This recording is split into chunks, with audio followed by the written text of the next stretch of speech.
하나님 말씀 신명기 28장 68절 한 절만 보도록 하겠습니다. 구약성경 307쪽입니다. 여호와께서 너를 배에 실으시고 전에 네게 고하여 이르시기를 네가 다시는 그 길을 보지 아니하리라 하시던 그 길로 너를 애굽으로 끌어가실 것이라. 거기서 너희가 너희 몸을 대적에게 노비로 팔려 하나 너희를 살 자가 없으리라. 아멘. 출애굽기 14장 13절을 보겠습니다.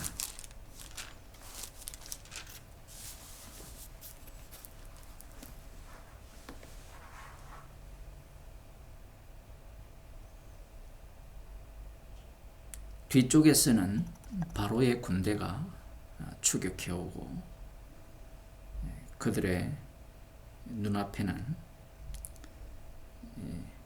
홍해 바다가 가로놓여 있는 상황이죠.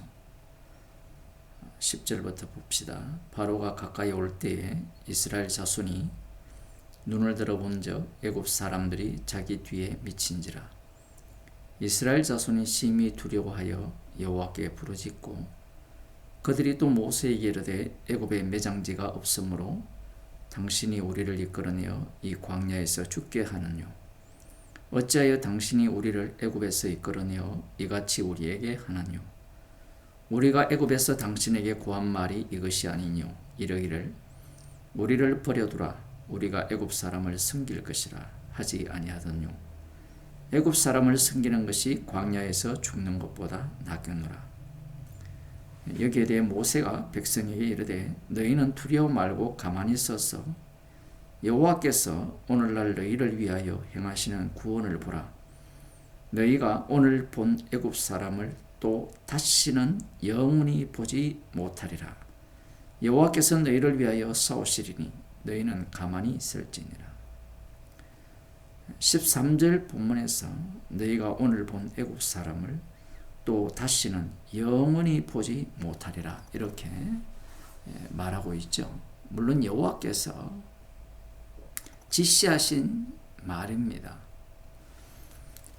여기에 하신 이 말씀을 신명기 28장 68절에서 언급을 하시면서 다시는 그 길을 보지 아니하리라 하시던 그 길로 끌고 가시겠다라고 말씀합니다. 성경에 보면 하나님께서 하신 말씀이 영원하리라고 하신 말씀들이 적지 않게 나옵니다. 그런데 영원하지 않는 것들이 적지 않죠. 이 본문도 마찬가지입니다. 영원히 애굽 사람을 보지 않을 것이라 이렇게 말씀을 하셨지만 율법에 불순종한다면 이 말씀대로 하시는 것이 아니라 이 말씀을 뒤엎어버리고 애굽으로 끌어가시겠다라고 말씀하는 겁니다. 이렇게 하게 되면 우리는 이런 생각을 할 수 있습니다. 불순종했기 때문에 하나님의 말씀은 말씀대로 되어지지 않는다라고 생각할 수 있고요. 그러면 순종한다면 말씀대로 되어지지 않느냐 이렇게 해석할 수 있습니다. 그게 가능하지 않죠. 인간들 입장에서 계속해서 하나님의 말씀을 이해를 할 때 어떤 식으로 이해를 하느냐 하면 자신이 생각하는 신개념을 갖고 성경을 본다는 겁니다. 모든 인간이 신은 어떠하다라는 정의를 갖고 있어요. 여러 정의를 갖고 있는데 가장 널리 알려진 하나님은 한 번 말했으면 지켜야 된다는 그런 논리. 그리고 하나님은 우리 인간과는 달라야 된다는 겁니다. 그러한 의식으로 성경을 보는 거죠. 그러니 억지로 끼워 맞추려고 한다는 겁니다. 창세기를 읽어보면 하나님께서 지으신 모든 만물을 보시면서 보시기에 심히 좋았더라. 이렇게 만드신 창조세계조차도 노아홍수 심판으로 물러서 심판하시고 이후에는 다시 오실 예수님에 의해서 불러서 천지를 살라버리는 그러한 말씀을 하시고 계십니다. 그러니 인간들이 갖고 있는 신개념 자체가 엉터리라는 거예요. 하나님께서는 애굽에서 구출을 하셨다면 왜 다시 불순종하였을 때 애굽으로 끌고 가시고자 하느냐? 그 이유가 무엇이냐? 그 이유는 종말 때에 드러납니다. 종말이 되지 않으면 드러나지 않아요. 종말이 되기 전에는 이 말씀대로 이스라엘이라는 나라가 실제로 애굽의 지배를 받는 그러한 어떤 모습을 보이게 됩니다. 열왕기하 23장 31절을 보겠습니다. 우리가 잘 아는 요시야 왕이 애굽의 왕 바로 노고가 23장 31절이에요. 그 전에 그 얘기가 나오거든요. 애굽 왕 바로 노고가 군사를 이끌고 아수르를 치기 위해서 오는지 남유다 땅을 뺏기 위해서 오는지 모르겠지만 그 29절에 보면 아수르 왕을 치고자 하여 이렇게 나오거든요. 그럴 때 요시야 왕이 군사를 이끌고 이들과 싸우러 나가는데 죽어요. 요시야 왕은 우리가 알다시피 나름대로 개혁에 앞장선 괜찮은 왕이죠. 우리들 생각에는 요시야 왕 정도라면 애굽과의 전쟁에서 승리해야 되지 않겠느냐, 그렇게 생각할지 모르지만 요시야 왕 앞에 있는 머깃도 왕이 워낙 악했기 때문에 이미 남유다의 심판은 확정이 된 겁니다. 그 이후에 요시야 왕의 그 후계자들이죠. 요아스가 뒤이어 왕이 되었지만 석 달만 치리하고 죽고 그 이후에 이제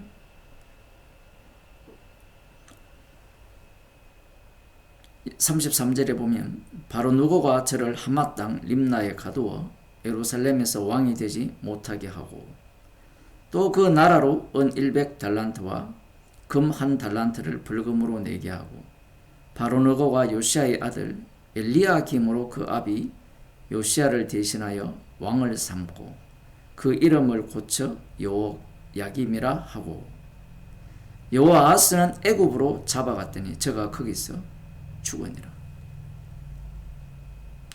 이 말씀을 보게 되면 이스라엘 자손들이 불순종하여서 애굽에 의해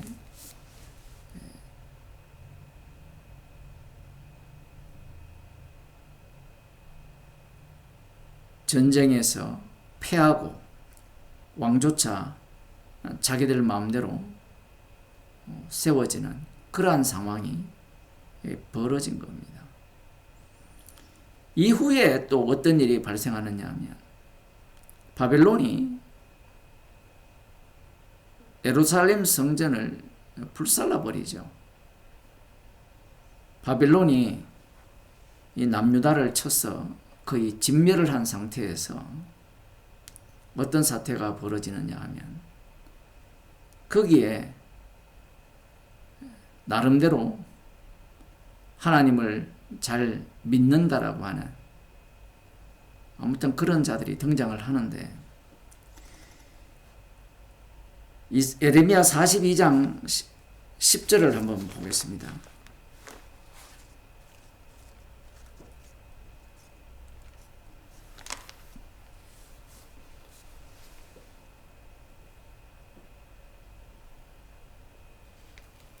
예레미야 선지자에게 어떻게 해야 되느냐를 물어요.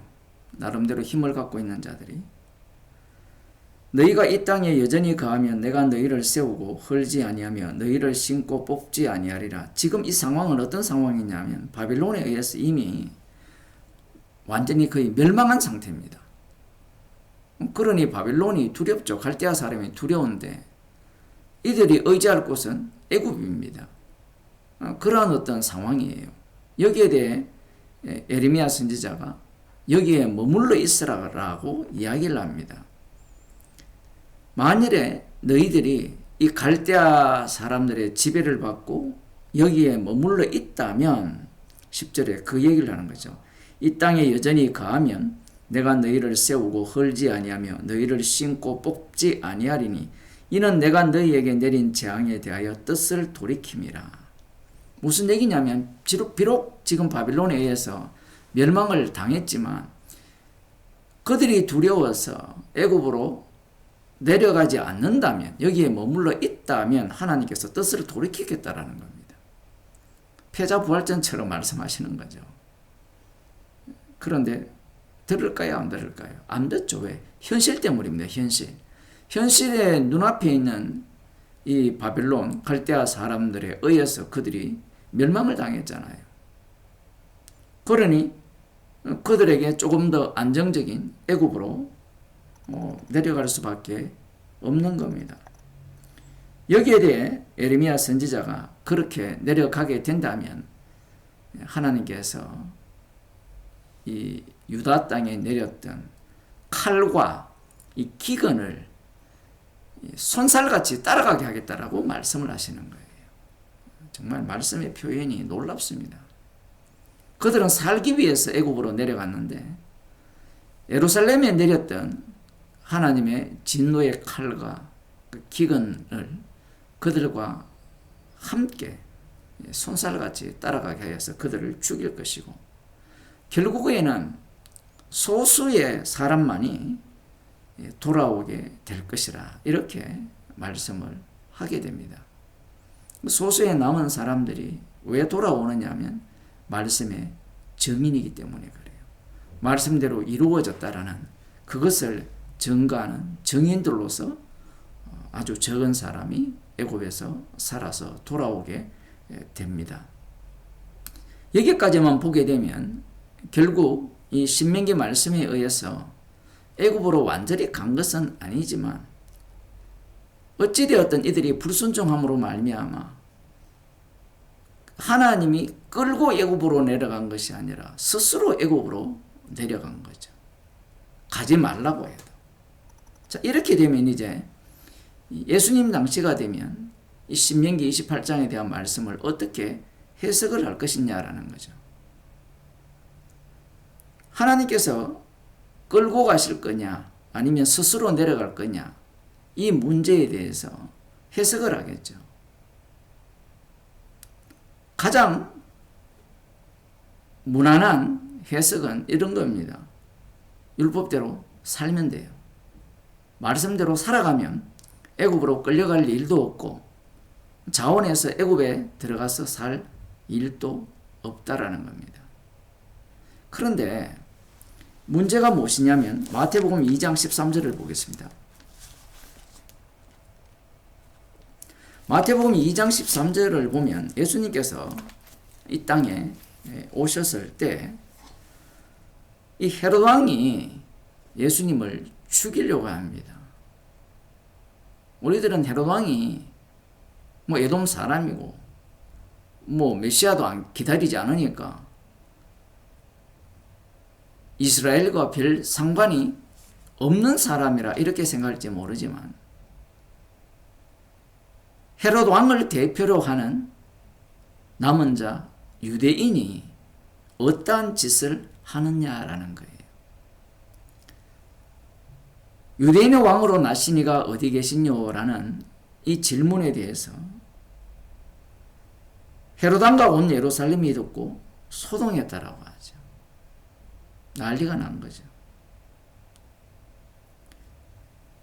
제사장과 서기관들을 모아서 그리스도가 어디에서 나겠느냐 이렇게 질문을 했을 때 이들은 다 알고 있습니다. 그러나 우리가 잘 아시다시피 이들은 모두가 다 헤롯 왕과 한편입니다. 왜 그러냐 하면 이 본질적으로는 서로 다를 수가 있는데 본디오 빌라도 마찬가지고 주님 쪽에서 보면 이들 모두는 자신을 위한 삶을 사는 거예요. 자기가 왕입니다. 13절에 저희가 떠난 후에 주의 사자가 요셉에게 현몽하여 가로되 헤롯이 아기를 찾아 죽이려 하니 일어나 아기와 그의 모친을 데리고 애굽으로 피하여 내가 네게 이르기까지 거기 있으라 하시니.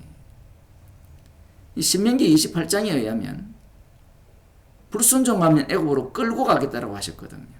그런데 놀랍게도 하나님께서 애굽으로 자신의 아들을 피신시킵니다.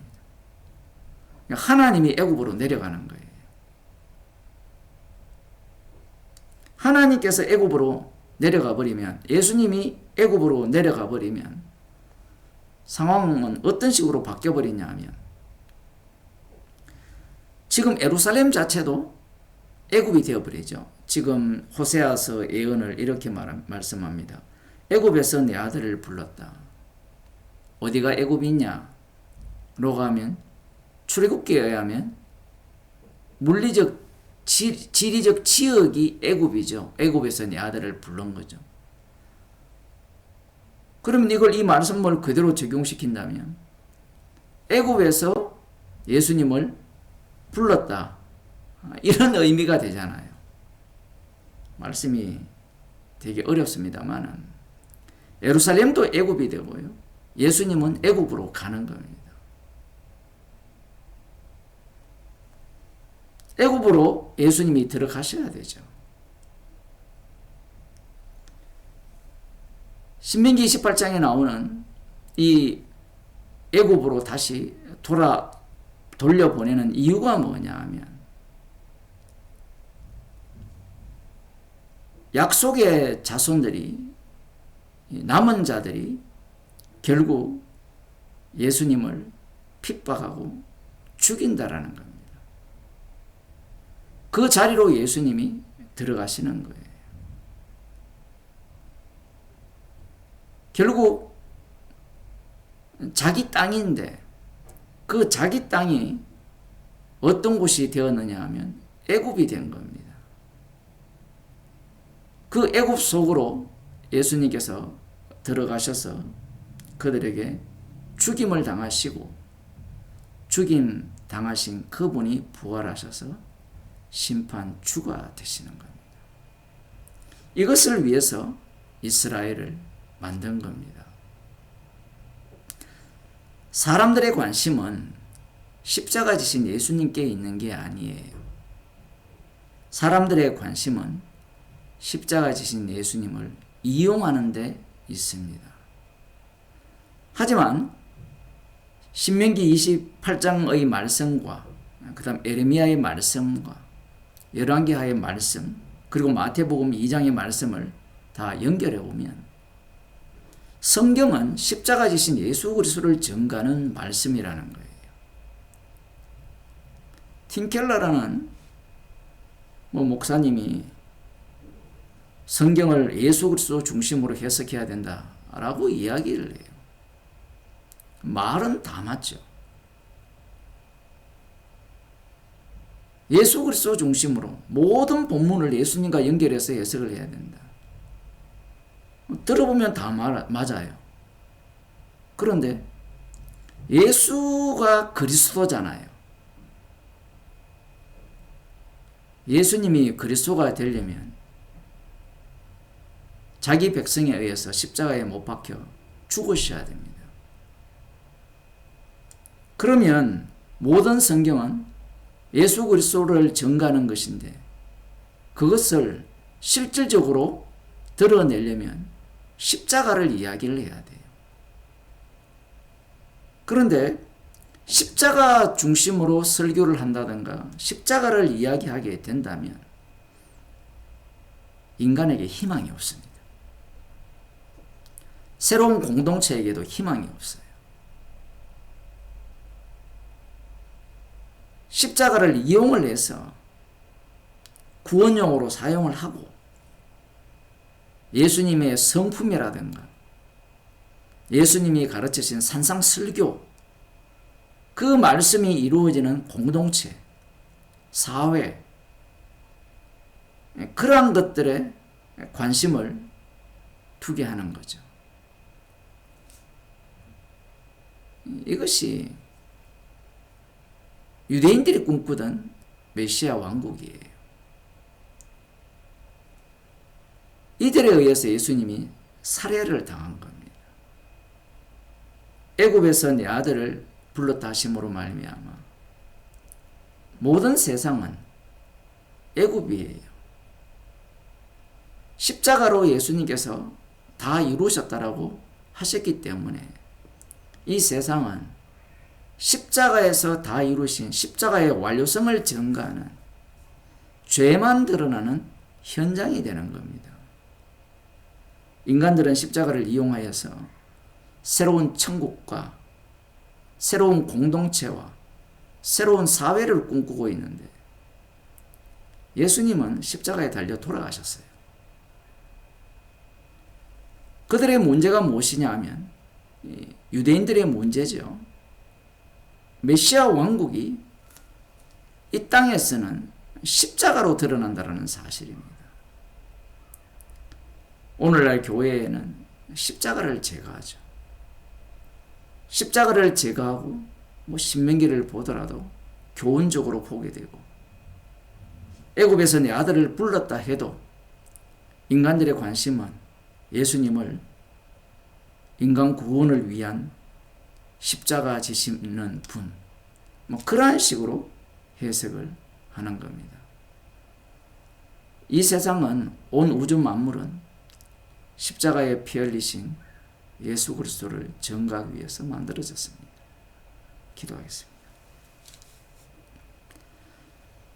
하나님 아버지, 이스라엘을 위한 율법이 아니라 율법의 완성인 십자가 지신 예수 그리스도를 전가하기 위한 이스라엘임을 말씀을 통하여 들려주심을 감사드립니다.